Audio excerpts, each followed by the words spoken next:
Hello everyone, welcome to our channel Topical Talks for a new tutorial video. And in this video, we will learn how to change emote in League of Legends. In order to change emote on your League of Legends PC, firstly open up your League of Legends client. From here, head to the collection tab from the top hand side of your screen. On the collection tab, you will see the emote section from the left. Press it. In here, you will see the emote wheel. Now you can choose whatever emote you want in here and just drag and drop it.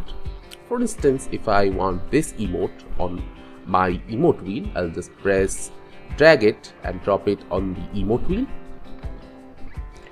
Also, if I want to change any of the present emotes, I will select another emote, then override it just like this.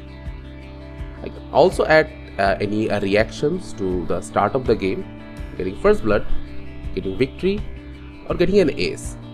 On the start of the game, if I want this emote, drag it and drop it in here. For getting first blood, I can also select one.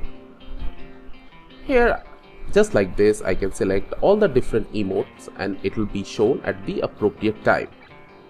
So this is how you can easily change emotes in League of Legends PC. thank you again for watching the video. Make sure to like this video and subscribe to our channel, and see you in the next video.